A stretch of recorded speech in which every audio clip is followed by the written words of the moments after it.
Sector के प्रहरियों के इतिहास को बताना यूं तो 40 घंटों में भी संभव नहीं, परंतु ये लाइट एंड साउंड शो आपको 40 मिनट के लिए मेरे उस अतीत में ले जाएगा जिसमें न केवल मेरे अदम्य साहस, यश और मेरी महिमा का चित्रण है, बल्कि भारत के उन जाबाज सिपाहियों की वीर गाथाएं भी शामिल हैं जिन्होंने 1971 में लड़े गए भारत पाक युद्धों में अपना लोहा मनवाया। आइए वो कहानी शुरू करते हैं। 1971 के पहले पाकिस्तान भारत के पूर्वी और पश्चिमी भागों में स्थित था, लेकिन इस देश का मूलाधार और संविधान वेस्ट पाकिस्तान के ही नियंत्रण में था। इस्लामिक गणराज्य होने के बावजूद वेस्ट पाकिस्तान ने हमेशा से ही ईस्ट पाकिस्तान के बंगाली मुसलमानों को नीचा दर्जा दिया और उन पर दमन और उत्पीड़न किया, जबकि ईस्ट पाकिस्तान पाकिस्तान के देशी उत्पादन का 60% हिस्सेदार था। फिर भी उनके आर्थिक विकास के लिए उन्हें सिर्फ 25% संपदा प्रदान की जाती थी। ऐसे में ईस्ट पाकिस्तान के प्रमुख दल अवामी लीग के सरपरस्त शेख मुजीबुर रहमान ने आर्थिक और सामाजिक भेदभाव के विरुद्ध आवाज उठाई। पाकिस्तानी सेना की तानाशाही के बावजूद अवामी लीग ने वेस्ट पाकिस्तान सरकार के खिलाफ 6 सूत्रीय कार्यक्रम का प्रस्ताव रखा, जिसके मुद्दे थे लोकतंत्रता, स्वायत्तता, अलग मुद्रा, आयकर नियंत्रण, विदेशी विनिमय और अलग सैन्य बल।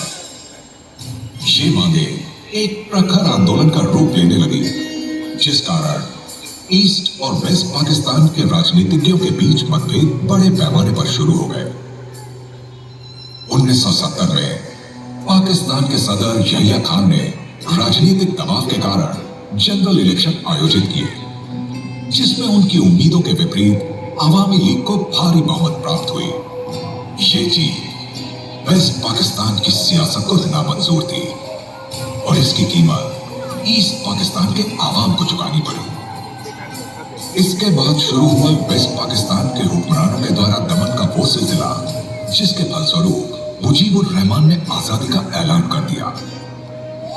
आम जनता के साथ ईस्ट पाक राइफल्स और सशस्त्र पुलिस के संयुक्त संगठन मुक्ति वाहिनी ने प्रतिरोध की बागडोर अपने हाथ में ले ली। शेख मुजीबुर रहमान को प्रेसिडेंट और बंगाल रेजिमेंट के रिटायर्ड कर्नल उस्मानी को मुक्ति वाहिनी का कमांडर इन चीफ बनाया गया। इस बगावत को कुचलने के लिए वेस्ट पाकिस्तान की सेना ने ऑपरेशन सर्चलाइट के तहत आतंक के शासनकाल का ही आरंभ कर दिया। इस खून खराबे से निकलकर अवामी लीग के नेताओं ने सीमा लांघकर भारतीय क्षेत्र में शरण ले ली और 17 मार्च को निर्वासित सरकार की घोषणा की। उधर शेख मुजीबुर रहमान को न सिर्फ गिरफ्तार किया गया, बल्कि वेस्ट पाकिस्तान की सेना ने विद्रोहियों की सफाई में कोई कसर नहीं छोड़ी। इस ऑपरेशन के तहत उन्होंने बांग्लादेशियों पर तरह तरह के जुल्म सितम ढाए, जैसे मारपीट, लूटपाट, बलात्कार तथा कई हत्याओं को अंजाम दिया। इस जेनोसाइड यानी नरसंहार के कारण 3 महीने के अंदर ही 1 करोड़ पूर्व बंगाली भारत में प्रवेश कर गए। भारत के लिए यह स्थिति आर्थिक तौर से अत्यंत चिंताजनक बन गई। जब विश्व समुदाय ने बढ़ते संकट से अपना मुंह मोड़ लिया, तब भारत की तत्कालीन प्रधानमंत्री श्रीमती इंदिरा गांधी ने अप्रैल में ही सैन्य बल के प्रयोग की तजवीज रखी, परंतु भारतीय थल सेना के प्रमुख जनरल मैनेकशॉ ने सैन्य कार्रवाई को दिसंबर तक स्थगित करने की मांग की। उनके वार्तालाप कुछ इस तरह थे। जनरल, पूरी सीमा के हालातों को देखकर मैं चाहती हूँ कि आप भारत की सेना लेकर ईस्ट पाकिस्तान को आजाद करें। मैडम प्राइम मिनिस्टर, यही आप कह रही हैं जनरल, लेकिन हम अभी जंग के लिए तैयार नहीं हैं। सभी व्यवस्था और इंतजाम पूरी करने में 1 महीना लग जाएगा और फिर कुछ ही दिनों में बारिश का मौसम आ जाएगा। हमारे लिए जंग जीतना बहुत मुश्किल हो जाएगा और फिर हमें इसके साथ दूसरी कठिनाइयों का सामना भी करना पड़ेगा। पाकिस्तान बदला लेने के लिए हमारी पूर्वी सीमाओं पर भी हमला कर सकता है और पाकिस्तान का मित्र देश चाइना भी हम पर उत्तर की दिशा से हमला बोल सकता है। चाइना के लिए तो सिलीगुड़ी कॉरिडोर पर हमला करना बहुत ही आसान है। फिर ये हम पे 3 तरफा हमला हो जाएगा, जिसे संभाल पाने के लिए बहुत मुश्किल हो जाएगी। अगर थोड़ा रुकते हैं तो हमको ईस्ट पाकिस्तान की मुक्ति फौज को भी ट्रेनिंग देने का वक्त मिलेगा, जो हमारे लिए बहुत फायदेमंद साबित होगा। साथ ही साथ आपको विश्व समुदाय को हित में लेने का वक्त भी मिल जाएगा। ठीक है, आपकी बातों में भी दम है, लेकिन आपको मालूम है मुझे क्या चाहिए। आप अपने हिसाब से जंग की तैयारी कीजिए। मैडम प्राइम मिनिस्टर, आज से 6 महीने बाद हम नवंबर में पूरी तरह से तैयार रहेंगे। जय हिंद मैडम प्राइम मिनिस्टर। दूसरी तरफ पाकिस्तान भी युद्ध के लिए आतुर था। प्रधानमंत्री इंदिरा गांधी ने अपने पक्ष में विश्व स्वीकृति के लिए कूटनीतिक अभियान प्रमोचित किया और उसके साथ ही साथ जंग की तैयारी और प्लानिंग की शुरुआत हुई। भारत और पाकिस्तान की राजनीतिक सैन्य विचारधारा विपरीत थी।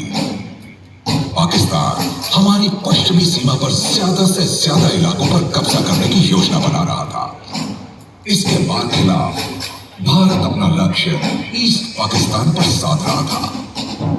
यहां पाकिस्तान केवल युद्ध को विलंबित करना चाहता था और विश्व समुदाय की दखलंदाजी पर उम्मीद टिकाए बैठा था। उसे यकीन था कि अंतरराष्ट्रीय दबाव भारत के रण संचालन पर विराम लगा देगा। 1971 युद्ध का आरंभ पाकिस्तान द्वारा भारतीय वायुसेना के 11 एयरफील्ड्स पर रिक्तिपूर्व हवाई हमले से हुआ, जिसके परिणाम स्वरूप भारतीय सेना ईस्ट पाकिस्तान में बंगाली स्वतंत्रता संग्राम के समर्थन में कूद पड़ी। Pakistan then moved its troops forward. East Pakistan रक्षा के लिए अनुकूल था और गंगा, यमुना, पद्मा, मेघना जैसी विशाल नदियों ने प्रतिबंधित भूखंड को 4 हिस्सों में खंडित कर दिया था। पाकिस्तानी सेना ने अपने महत्वपूर्ण और अनिवार्य शहर और रोड नेटवर्क पर कब्जा जमाने और उन्हें भारतीय सेना से वंचित रखने की योजना बनाई। पाकिस्तानी सेना की अग्र अभिनति ने उसके अंदरूनी क्षेत्र को शील कर दिया। ईस्ट पाकिस्तान में तैनात पाकिस्तानी सेना के खिलाफ भारत के पास अनुकूल संक्रमण श्रेष्ठता का अभाव था, यानी भारत के पास भारी संख्यात्मक श्रेष्ठता नहीं थी। पाकिस्तान सेना की रणनीति के जवाब में ईस्टर्न कमान ने चौतरफा हमले का चक्रव्यूह तैयार किया। इसके अलावा पाकिस्तानी किलेबंदी पर हमला करके अपनी सैन्य शक्ति को गंवाने की बजाय भारतीय सेना ने परिवर्तित करते हुए अंदरूनी क्षेत्र की ओर अग्रसर होने की तजवीज बना ली और साथ ही साथ एयरफोर्स और नेवी को ईस्ट पाकिस्तान की घेराबंदी के लिए प्रयोग में लाने का प्रबंध किया। ईस्ट पाकिस्तान के ऑपरेशन का दायित्व लेफ्टिनेंट जनरल जगजीत सिंह अरोड़ा पर था और उन्होंने अपने अधीनस्थ सैन्य दलों का संचालन बखूबी निभाया। इनडायरेक्ट अप्रोच का इस्तेमाल करते हुए चारों कतारें ईस्ट पाकिस्तान को 4 दिशाओं से चीरते हुए ढाका की तरफ अग्रसर हुई। सभी क्षेत्रीय प्रतिरोधों को दरकिनार कर दिया गया। इस ब्लिट्जक्रीग तकनीक से पाकिस्तानी सेना स्तब्ध रह गई और ज्यादातर उन्होंने बिना लड़े ही अपने हथियार डाल दिए। बैटल ऑफ हिली एक महत्वपूर्ण लड़ाई थी और इसका नेतृत्व भारतीय सेना के 14 गार्ड्स बटालियन को दिया गया।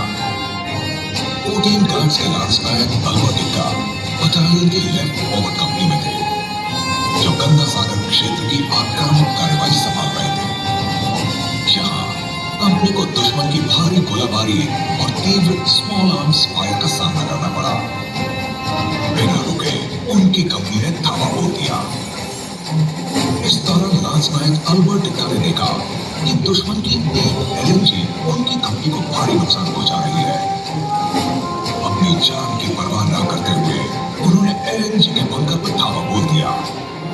दुश्मन के 2 सैनिकों को बेयोनेट से चीर दिया और उस एलएनजी का नाश कर दिया। घायल होने के बावजूद वे अपने भाइयों के साथ आगे लड़ते रहे। एक बंकर से दूसरे बंकर पर धावा बोलते रहे।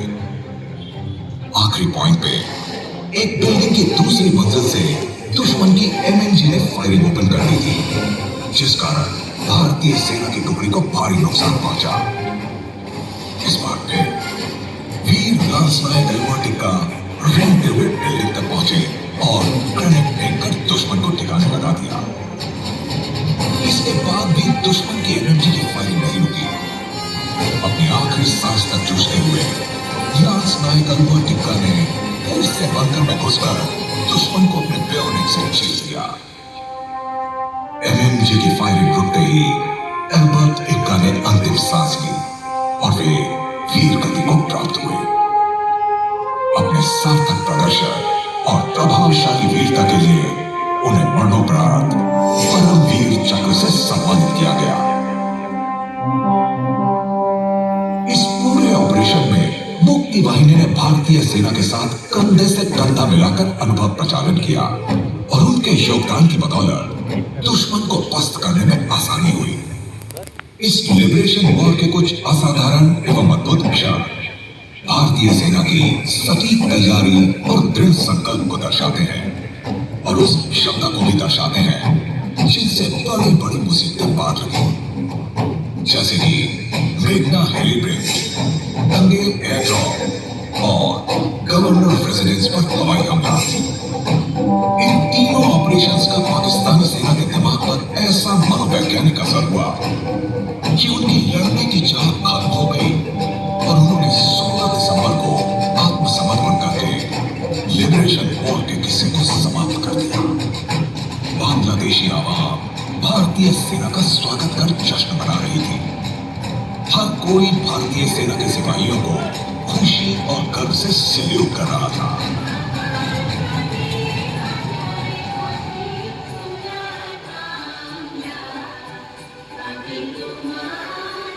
पूर्वी क्षेत्र में निरंतर अभियान के संचालन के अलावा भारतीय जाबाजों को पश्चिमी क्षेत्र पर पाकिस्तान के नापाक इरादों से भी जूझना पड़ा। भारतीय सेना के पराक्रम की अनगिनत गाथाएं इतिहास के पन्नों में स्वर्ण अक्षरों में अंकित है। यहाँ भारतीय सेना ने जम्मू कश्मीर, पंजाब, राजस्थान और गुजरात में ऐसा प्रदर्शन किया जिसे लोग आज तक नहीं भूल पाए हैं।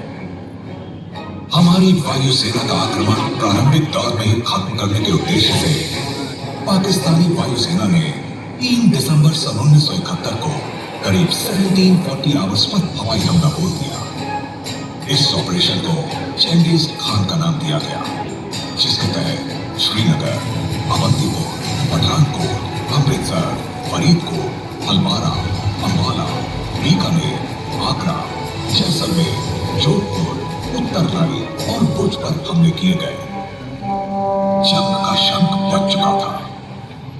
इसी हमले के तहत श्रीनगर एयरफील्ड क्षेत्र पर आए 6 पाकिस्तानी F-86 सेबर जेट्स के खिलाफ जवाबी हमले में भारतीय वायुसेना के निर्मलजीत सिंह सेखों ने एयरफील्ड की सुरक्षा के लिए अपने ब्लैक विमान से हमलावर पाकिस्तानी विमानों को निशाना बनाया।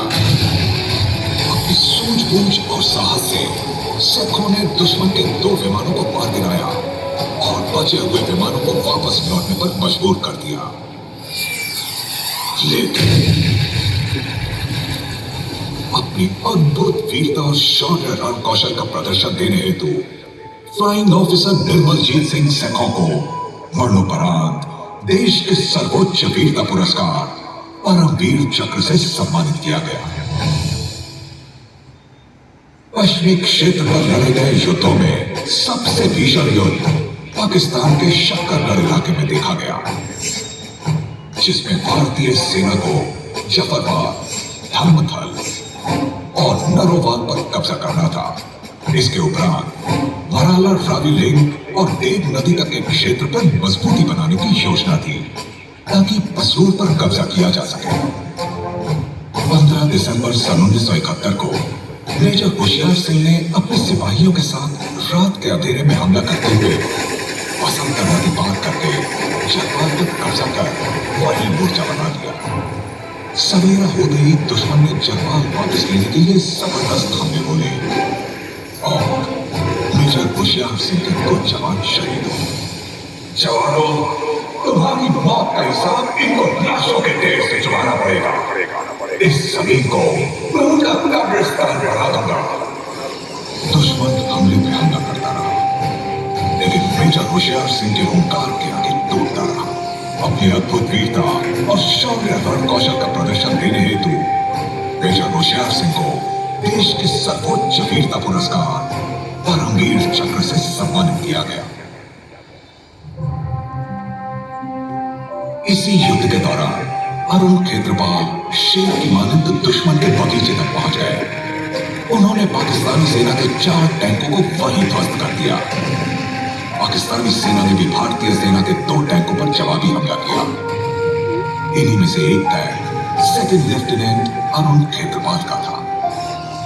अरुण खेत्रपाल ने हार नहीं मानी और आग की लपटों से घिरे टैंक से भी दुश्मन के हमले का जवाब देते रहे। उनके कमांडर ने टैंक छोड़ने के लिए कहा। खेत्रपाल ने जवाब दिया, नहीं श्रीमान, मैं अपना टैंक नहीं छोड़ूंगा। मेरे टैंक की बंदूक अभी भी काम कर रही है और मैं देश के दुश्मन को मार कर ही दम लूंगा। घायल सेकंड लेफ्टिनेंट अरुण खेत्रपाल ने भारी गोलाबारी के बीच दुश्मन के 10 टैंकों को नष्ट कर अपने प्राण त्याग दिए। अपनी अद्भुत वीरता और शौर्य रण कौशल का प्रदर्शन देने हेतु सेकंड लेफ्टिनेंट अरुण खेत्रपाल को देश के सर्वोच्च वीरता पुरस्कार परमवीर चक्र से सम्मानित किया गया। हमारे सदर्न कमांड क्षेत्र में भी इस लड़ाई के दौरान असाधारण वीरता और स्तब्ध कर देने वाले रण कौशल के चलते जैसलमेर सेक्टर में दुश्मन के लोंगेवाला पर किए गए हमले के खिलाफ गतिरोध डाल दिए गए एवं बाड़मेर और कच्छ सेक्टर में कई इलाकों पर कब्जा किया। बैटल ऑफ लोंगेवाला की लड़ाई आज भी एक अकल्पनीय बहादुरी और साहस की मिसाल के रूप में याद किया जाता है। लोंगेवाला रामगढ़ और जैसलमेर की तरफ निकलने वाले रास्ते पर प्रभाव डाल रहा था। हमें इस क्षेत्र में दुश्मन के हमले का अनुमान था, लेकिन रहीम यार खान की तरफ हमारे हमले की योजना के तहत लोंगेवाला पर सिर्फ 23 पंजाब की अल्फा कंपनी ही तैनात हो पाई। इस लोकेशन की मजबूती के लिए सुरंगें बिछाई गई और कई जगह पर दुश्मन को गुमराह करने के लिए डमी माइनफील्ड्स भी लगाए गए। मेजर कुलदीप सिंह चांदपुरी को दुश्मन की गतिविधियों का संकेत मिलने पर बॉर्डर पर पेट्रोलिंग में बढ़ोतरी की गई ताकि दुश्मन के हमले की जल्द से जल्द खबर हासिल हो सके। गबर के इलाके से सीमा की ओर बढ़ने की दुश्मन के टैंक और इन्फेंट्री की प्रयास को हमारे अग्रमी दस्तों ने भाग लिया था। पोस्ट लोंगेवाला शाम 6 बजे। Alpha 1, okay, pass your message. Over. Alpha 1, Pakistan की कोई टैंक रेजिमेंट लोंगेवाला पोस्ट की तरफ आ रही है। ओवर। Roger. इसीलिए आर्टिलरी फायरिंग हो रही है टैंक की आवाज को दबाने के लिए। तुम दुश्मन पर नजर रखो और ऑब्जर्व आर्टिलरी फायरिंग करके उन्हें विलंबित करो। ऑल स्टेशन अल्फा, सभी स्टैंड टू हो जाओ। आरसीएल गन ट्यून टॉप से मेरे हुक्म पर दुश्मन की टैंकों को एंगेज करेगा। अल्फा 1, दुश्मन की पेट्रोल टैंक से भाई अपने हाथ लगा ऐसा है सुबह का नाश्ता कुछ देर में करेंगे, दोपहर का खाना सुबह में करेंगे और रात का ऑल स्टेशन अल्फा, हम इन पाकिस्तानियों को यही गड़ा प्रसाद खिलाएंगे। जो बोले सो दिया। सत श्री अकाल।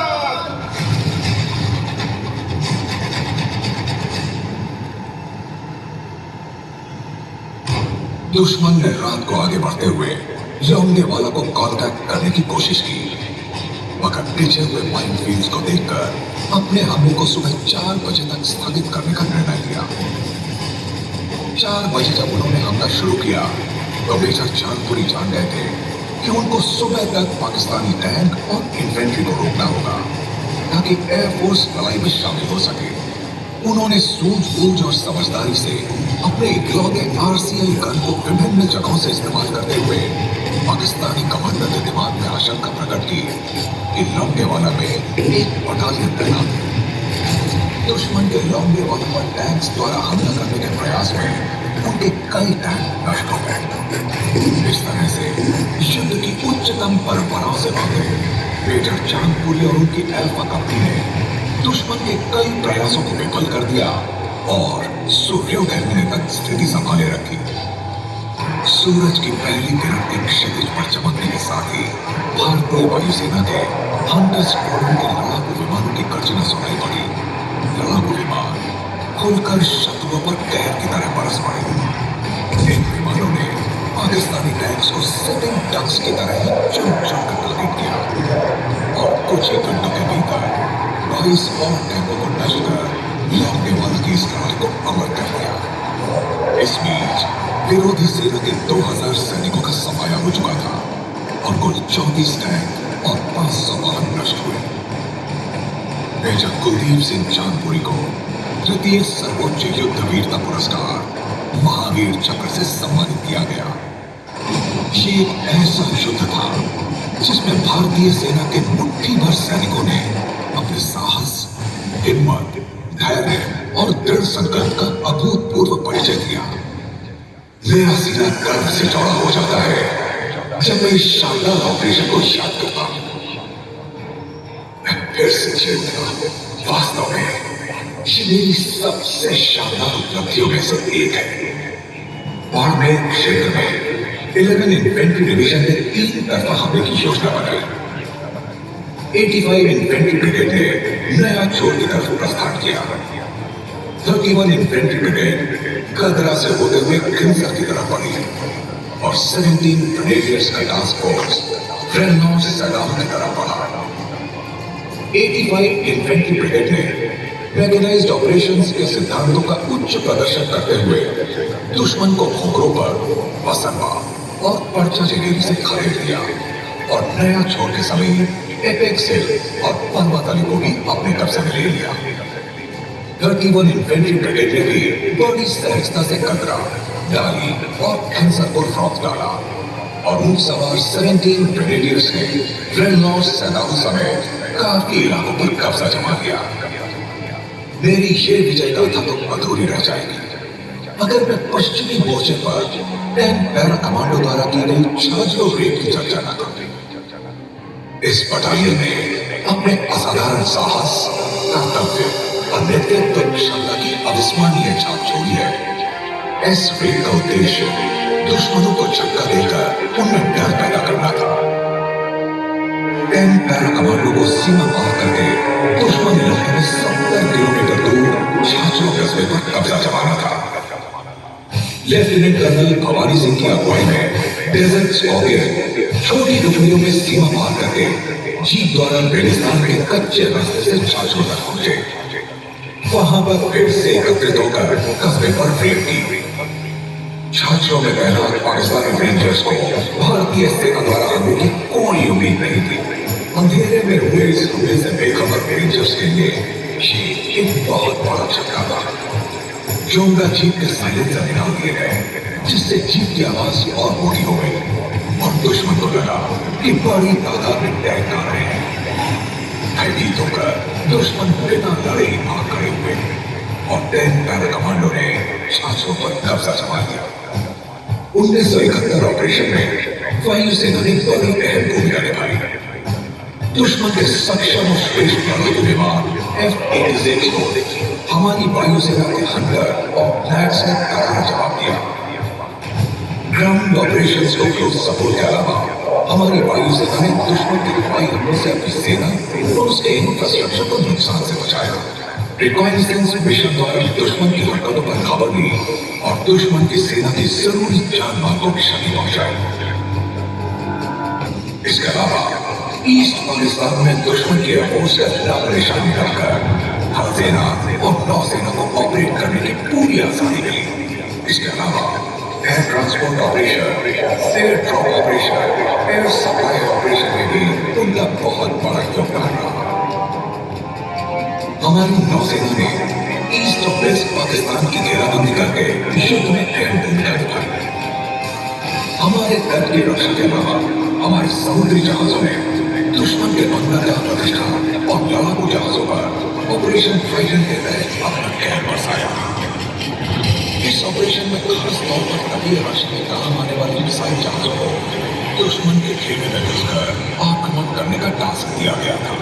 अपनी सीमित काबिलियत के कारण मिसाइल नौकाओं को सौराष्ट्र तक से कराची हार्बर के समीप पहुंचाया गया। इस दौरान सभी कम्युनिकेशंस रूसी भाषा में दिए गए ताकि पाकिस्तानी इंटेलिजेंस को गुमराह किया जा सके।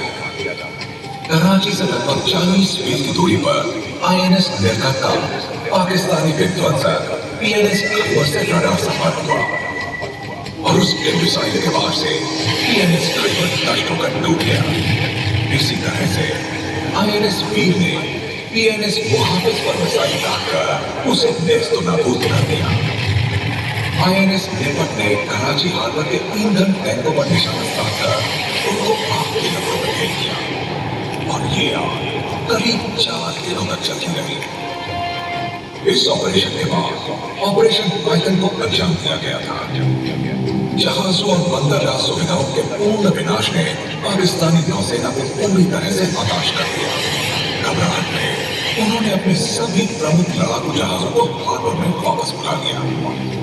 भारतीय नौसेना के ऑपरेशन ट्राइडेंट की आश्चर्यजनक सफलता ने देश को गौरवान्वित किया और 4 दिसंबर नौसेना दिवस के रूप में यादगार है। 16 दिसंबर सन 1971 को युद्ध विराम की घोषणा की गई और ये भारतीय सेना के इतिहास का एक नया अध्याय था।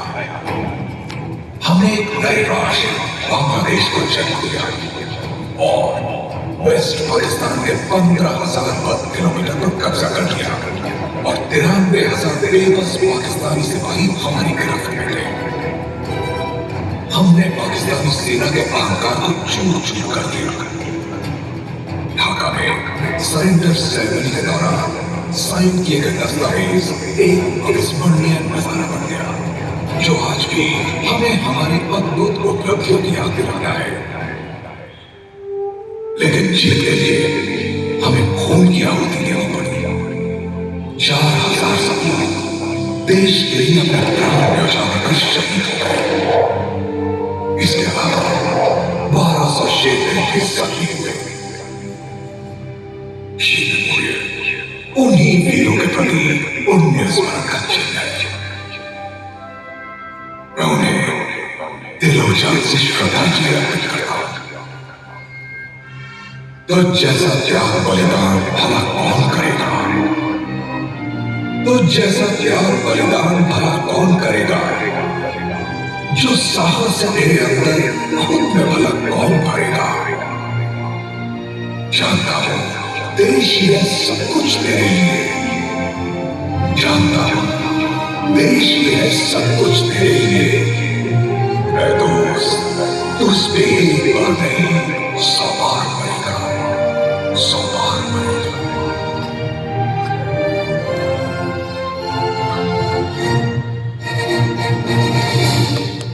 1971 की जीत आज तक हमारे सहन में बसी है। इस जीत ने हमारे जहन में इतना जोश और जुनून भर दिया कि उसके बाद हुए सभी युद्धों में हमने हर चुनौती का डट के सामना किया और जीत हासिल की। याद करिए सन 1984 में ऑपरेशन मेघदूत के दौरान जम्मू और कश्मीर लाइट इन्फेंट्री के मुट्ठी भर जवानों ने पाकिस्तान द्वारा सियाचिन ग्लेशियर को हथियाने की साजिश को नाकाम करते हुए 2600 वर्ग किलोमीटर के इलाके पर अपना अधिकार बनाए रखा। इस ऑपरेशन में साहस, उच्च नेतृत्व और दृढ़ संकल्प से जीत हासिल करने के लिए सूबेदार बाला सिंह को भारत का सर्वोच्च वीरता पुरस्कार परमवीर चक्र प्रदान किया गया।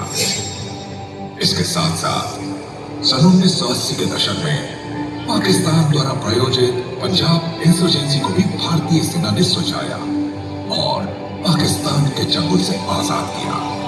सन 1987 में पड़ोसी मुल्क श्रीलंका को एलटीटीई आतंकवादी संगठन से जूझने में मदद के तौर पर भारतीय सेना की टुकड़ी इंडियन पीस कीपिंग फोर्स ने नियंत्रण और शांति बहाल करने के लिए ऑपरेशन पवन की मुहिम चलाई। इस ऑपरेशन के दौरान एक पहाड़ के मेजर रामास्वामी परमेश्वरन को एलटीटीई के खिलाफ वीरता और साहस से द्वंद्व रचते हुए मरणोपरांत देश का सर्वोच्च वीरता पुरस्कार परमवीर चक्र से सम्मानित किया गया। सन 1988 में पड़ोसी द्वीप और मित्र देश मालदीव में विरोधी बल द्वारा तख्ता पलटने के प्रयास के खिलाफ राष्ट्रपति कयूब ने भारत से मदद मांगी। सदर्न कमांड के नेतृत्व में ऑपरेशन कैक्टस की मुहिम चली। कुल 16 घंटे में कयूब को आजाद करवाया और कानून व्यवस्था बहाल की। सन 1999 में पाकिस्तान ने अपने नापाक इरादों को अंजाम देते हुए कारगिल की प्रमुख चोटियों पर कब्जा जमा लिया। ऑपरेशन विजय की मुहिम द्वारा इन घुसपैठियों को निकाल फेंकने के लिए भारतीय सेना ने अपनी जान की बाजी फिर दांव पर लगाई। ये दिल मांगे मोह की कूच पर तेज ऊंचाइयों में कई वीरों ने हंसते हंसते अपने प्राणों की आहुति देकर पाकिस्तानी सेना को खदेड़ दिया। इस ऑपरेशन में 4 परमवीर चक्र और 2 महावीर चक्र प्रदान किए गए। सन 2016 में पाकिस्तान के घुसपैठियों द्वारा उरी पर शर्मनाक हमले के प्रत्युत्तर में पैरा कमांडोज की एक खास टुकड़ी ने पाकिस्तान के इलाके में घुसकर आतंकवादी कैंप पर हमला बोलकर उन्हें नष्ट कर दिया और 40 आतंकवादियों को मौत के घाट उतार दिया। ये पूरा सर्जिकल स्ट्राइक ऑपरेशन 4 खंडों में संपन्न किया गया और पाकिस्तान की उपद्रवी कूटनीति मुंह के बल जा गिरी। भारतीय सेना ने यही कार्रवाई सन 2019 में पुलवामा अटैक के बाद फिर से दोहराई। सन 2017 डोकलाम में और 2020 गलवान घाटी में ऑपरेशन स्नो लेपर्ड के तहत चीनी सैनिकों के खिलाफ प्रतिरोध में भारतीय सेना ने मुंह तोड़ जवाब दिया। इसके साथ साथ हमने कई जवानों और ऑफिसर्स को अन्य यूनाइटेड पीस कीपिंग मिशंस पर भेजा है। कॉन्गो, लेबनान, सूडान, कहानियां अनगिनत हैं और उनसे जुड़ी वीरता और बलिदान की गौरवशाली स्मृतियां उनसे भी कई ज्यादा है। देवियों और सज्जनों, मैं ये नहीं चाहता कि कायरों की तरह खतरों से डरकर छिप जाऊं, बल्कि मैं निडरता से उनका सामना करना चाहता हूं। मैं दर्द से बचने की परवाह नहीं करता, लेकिन उसे काबू कर दिलों को जीतना चाहता हूं।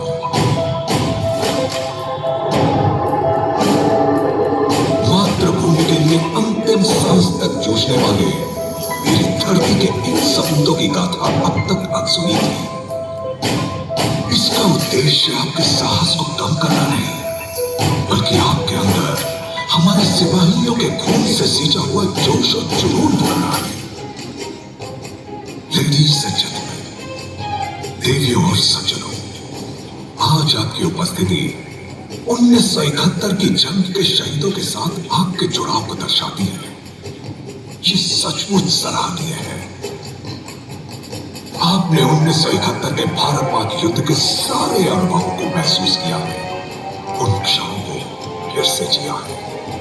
मैं आप सभी के लिए एक आजादी और खुशियों से भरे उज्जवल भविष्य की कामना करता हूं। जय हिंद। हे वीर वतन के लोगों, जरा आँख में भर लो पानी। जो शहीद हुए हैं उनकी जरा याद करो कुर्बानी। हे वीर वतन के लोगों, जरा आँख में भर लो पानी। जो शहीद हुए हैं उनकी जरा याद करो कुर्बानी। तुम भूल न जाओ उनको, इसलिए सुनो ये कहानी। जो शहीद